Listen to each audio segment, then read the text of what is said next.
How to get a real estate deal in NYC, a brief guide for buyers. If you're reading this, you're probably in the market to buy a home in NYC. NYC is a unique market with many unique needs that go along with buying a home in NYC. While you're on your way to getting a home in NYC, you should understand a few basic concepts to help you get a better deal. You're also going to want to know some tricks of the trade to increase your chances of getting the best deal possible. What is the NYC housing market? The New York City real estate market is very complicated, and you're probably feeling overwhelmed by it all.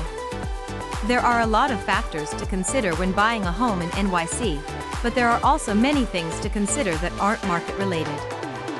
First things first, you should understand the difference between a property and an apartment. A property is something that somebody owns and is under their control. They can sell it or give it away. An apartment is something that you rent from someone else and does not have any rights to sell or give away. As for the market itself, it's important to understand what makes it tick and what makes it different from other markets. The New York City real estate market has three main components: the demand side, the supply side, and the price. They all contribute to each other in different ways as well as interact with each other at various points throughout the process of buying a home in NYC. The market is constantly changing as people move into or out of New York City. If there are more people moving into New York City than leaving, the demand for housing increases, and prices will rise. If there are more people moving out than moving in, the supply of housing decreases, and prices will fall. The supply side is the number of homes that are currently on the market. The supply side is also affected by changes in demand. When there are more people moving to New York City than leaving, the supply of homes goes down and prices go up. When there are more people leaving New York City than moving in, the supply of homes goes up and prices go down. The demand side is a measure of how many houses are currently on the market compared to how many people want to live here. The higher this number, the more expensive it will be to buy a home in NYC, but it also means that there is more competition for each house that comes onto the market. The lower this number, the cheaper it will be to buy a home in NYC, but also means that there is less competition for each house that comes onto the market. How to get a better NYC real estate deal. The NYC housing market is a unique beast, and there are a lot of factors that go into determining the price of a property. In order to get the best deal on your next home, you're going to need to know a few things about the NYC market. Here are a few tips for getting a better deal on your next NYC real estate deal. The NYC housing market is a seller's market. This means that the majority of homes on the market will sell for more than the asking price. If a home is listed for $500,000, you're probably not going to get it for that price.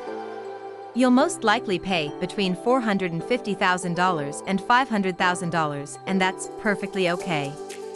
A home usually sells between 3 to 6% below the asking price. The closer the home is to be vacant and the less the home has been on the market, the less likely you'll get a discount on your home. A real estate agent will usually get a home for their buyer for a 5% or higher commission.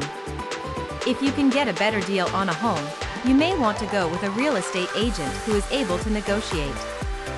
There are a lot of different factors that go into the price of a home. You can probably expect the price to change between $50,000 to $100,000 compared to other properties in the area. If a home has a solid reputation and is in a low-rise area, you can expect to pay less for it. If you're buying a condo in a building that is close to being finished, you may be able to negotiate a lower price.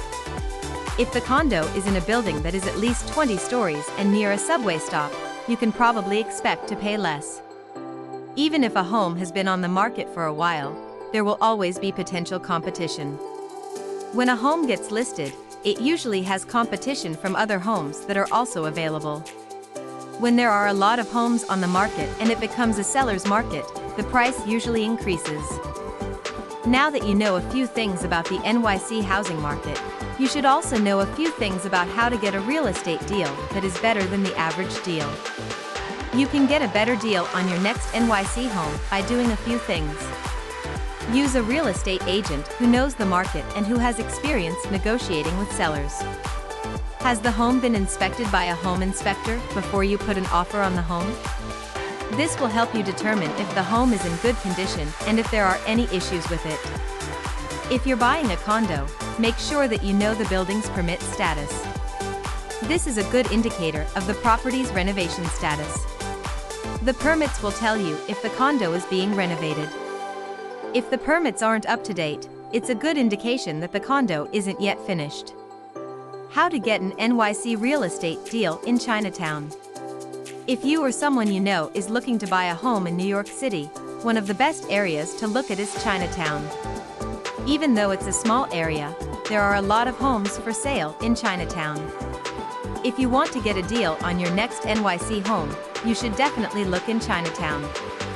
The main reason why people choose Chinatown as their home is due to its location. It's close to Manhattan, but it's also close to many other places in New York City. If you want to get a deal in Chinatown, you should also know that there aren't a lot of homes for sale there. In fact, there are about 50 single-family homes for sale in Chinatown right now. Here are a few tips if you want to get a deal in Chinatown. If a home has a lot of new construction, it's likely that you'll get less for it than a home that is close to being finished. Make sure that you can see the brickwork and that there aren't any steel beams on the roof. If there are steel beams on the roof, it's a good indication that the home is a very new construction and will be priced higher. If a home is close to being completed, it's likely that the price will be higher than a home that is close to being finished. How to get an NYC real estate deal in Harlem. If you want to get a deal on your next NYC home, you should definitely consider Harlem. Harlem is one of the most popular areas in NYC, and it's also one of the most expensive areas in NYC. If you want to get a deal in Harlem, you should also know that there aren't a lot of homes for sale there.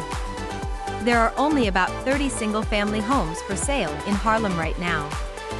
How to get an NYC real estate deal in Brooklyn. One of the best areas to get a deal in NYC is Brooklyn. If you want to get a deal in Brooklyn, you should also know that there aren't a lot of homes for sale there. In fact, there are only about 60 single-family homes for sale in Brooklyn right now. How to get an NYC real estate deal in Washington Heights. If you want to get a deal in New York City, you should definitely consider Washington Heights.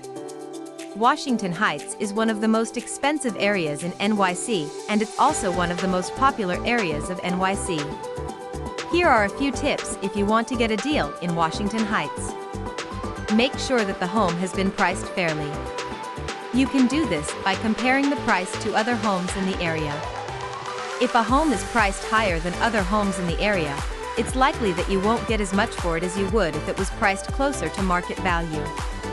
If a home has been priced above market value, there's a pretty good chance that someone will be willing to negotiate on the price of the home. If you want to negotiate on price, make sure that you have your financing lined up before you start negotiating with sellers, because they can use your financing situation against you and ask for more money than they originally wanted from you. How to get an NYC real estate deal in Queens. To get a deal in Queens, you should know that there are only about 20 single-family homes for sale right now. How to get a real estate deal in the Bronx. In the Bronx, there are only about 20 single-family homes for sale right now. In conclusion, there are only a few good deals for sale in Queens and the Bronx. So if you want to get a deal, you should know that you won't get one of the top 2 or 3 deals on the market right now. But if you don't mind waiting, you can get a really good deal on the right house.